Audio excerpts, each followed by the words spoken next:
हरे कृष्ण कृष्ण कृष्ण हरे हरे, हरे राम राम राम हरे हरे। जय गुरुदेवेर जय, जय गुरुदेवेर जय, जय गुरुदेवेर जय, जय राधा कृष्णर जय, जय गौर निताई सीतानाथेर जय, जय सर्व सनातनीदेर जय। हरे कृष्ण। आज আমি যে আলোচনা করতে আসছি তা হলো এ জগৎ যার অধীনে সে কার অধীনে। এই বিশ্ব ব্রহ্মাণ্ডে যাহা কিছু হোক ঈশ্বরের আদেশ হয়ে থাকে। চন্দ্র সূর্য গ্রহ নক্ষত্র সকলেই ভগবানের অধীনে আছেন। সে যখন ইচ্ছা করে ধ্বংস করতে পারে, সৃষ্টি করতেও পারে। তার ও অন্যের আদেশ মেনে চলতে হয়। এর কারণ কি এবং কখনো আদেশ মানতে হয়। যখন ভগবান নিরাকার তখনও কারো আদেশ উপদেশ শোনেন না, কারণ তার আকার নাই। নিরাকার দেখবেন কি করে? যেহেতু তাকে দেখা যায় না, বোঝা যায় না, তার সম্বন্ধে জানা যায় না, সেই জন্য সে এই কারো অধীনেও নাই। কারণ তিনি এক ঈশ্বর, তার কোনো দ্বিতীয় কিছু নাই। তখন কিন্তু সে কারো আদেশ মানে না আর কারো অধীনস্থ হয় না। এখন কথা হইল ভগবান কেন কারো না কারো অধীনে হয় কেন, এর কারণটা কি? আমাদের এই জগতে মা বাবা সন্তান জন্ম দিয়ে লালন পালন করে, তখন সন্তান মা বাবার অধীনে থাকে। কারণ যখনই শিশুরা জন্ম হয় তখন কিন্তু তার বিবেক বিবেচনা কোনো বোধ শক্তি কিছু থাকে না, দৈহিক শক্তিও থাকে না। তখন কি হয়, এই মা বাবা এই সন্তানটাকে লালন পালন করে। তখন এই সন্তানটা সম্পূর্ণ তার উপরও নির্ভর। কারণ সে যদি আহারও করে তাও বলতে পারে না, যে চলতে পারে না, বলতে পারে না, তখন মা বাবার অধীনেই আছে। সে মা বাবা তার দেখে শুনে সে কখন খাবে, কখন তার কি দরকার তা কিন্তু মা বুঝতে পারে। আবার এই শিশু যখন বড় হবে, যৌবন আসবে, তখন কিন্তু মা বাবা বৃদ্ধ হয়ে যাবে। বিশেষ করে সেই সময় সন্তানের অধীনে মা বাবা চলে যায়, কারণ তারও তখন দৈহিক ক্ষমতা বা সর্ব এই দেহের ইন্দ্রিয় সব কিছু নিস্তেজ হয়ে যায়। তখন সে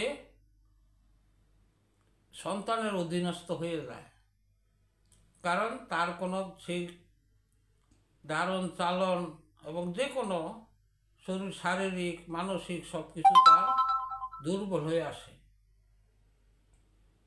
এখন কথা হলো, ভগবান পৃথিবীতে সৃষ্টি করো পরম ভক্তের মনোবাসনা পূরণ করার জন্য সে ভক্তের অধীন হয়।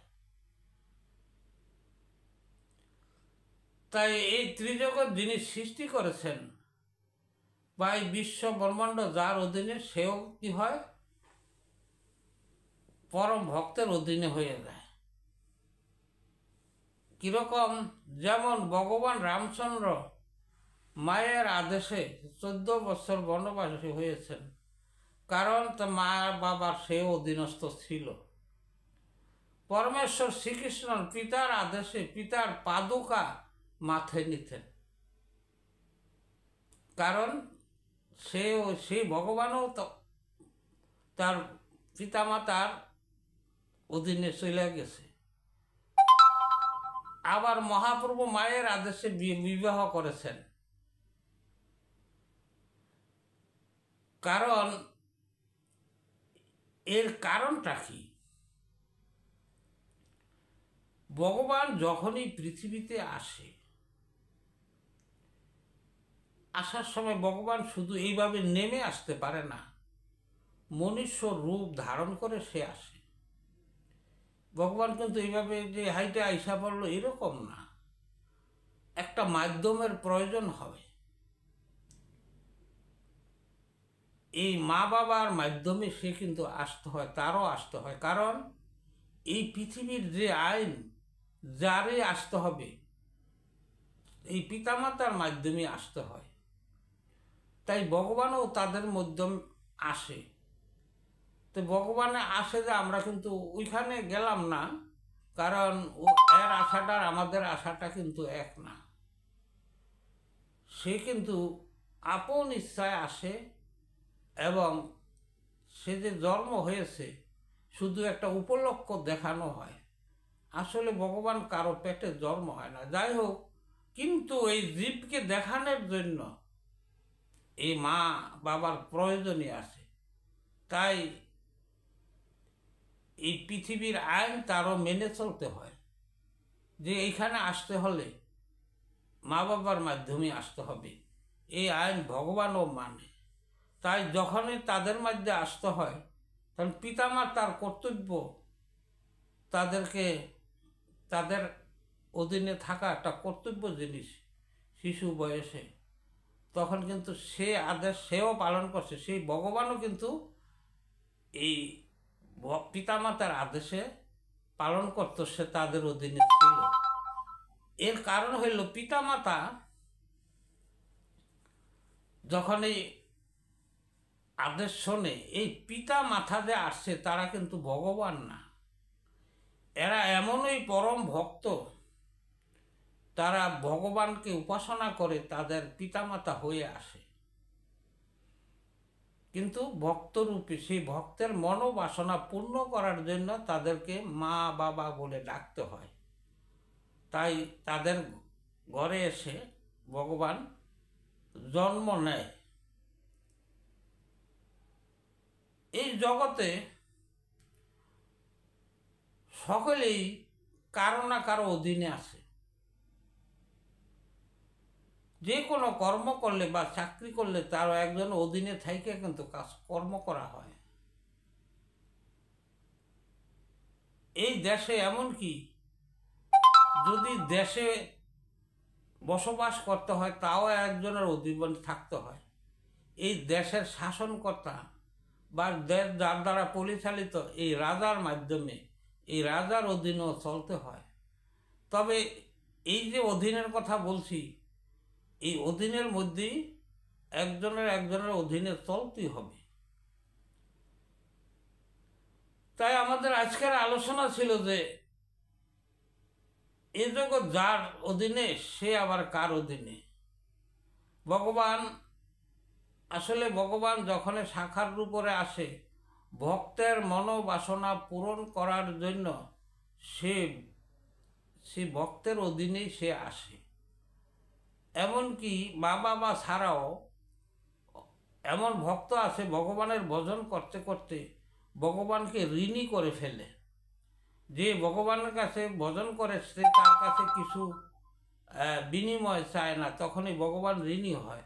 তখনও সেই ভগবান কিন্তু তাদের অধীনে এসে পড়ে, কারণ সেই ভক্তের কথা সে শোনে। এরকম পরম ভক্ত দুর্লভ। যাই হোক, আজকের আমরা আলোচনায় বুঝতে পারলাম যে এ জগৎ পরমেশ্বর ভগবানের, সেও পরম ভক্তের অধীনে আছে। হরে কৃষ্ণ। আমার আলোচনা আজ আমি এখানেই বিশ্রাম নিলাম। যদি কোনো ভুল ত্রুটি হয় আমাকে ক্ষমার দৃষ্টিতে দেখবেন। আর যদি আপনাদের এই চ্যানেলটি ভালো লাগে মোটামুটি, তাহলে একটু সাবস্ক্রাইব করবেন, এটা আপনাদের কৃপা। হরে কৃষ্ণ কৃষ্ণ কৃষ্ণ হরে হরে, হরে রাম রাম রাম হরে হরে, হরে কৃষ্ণ।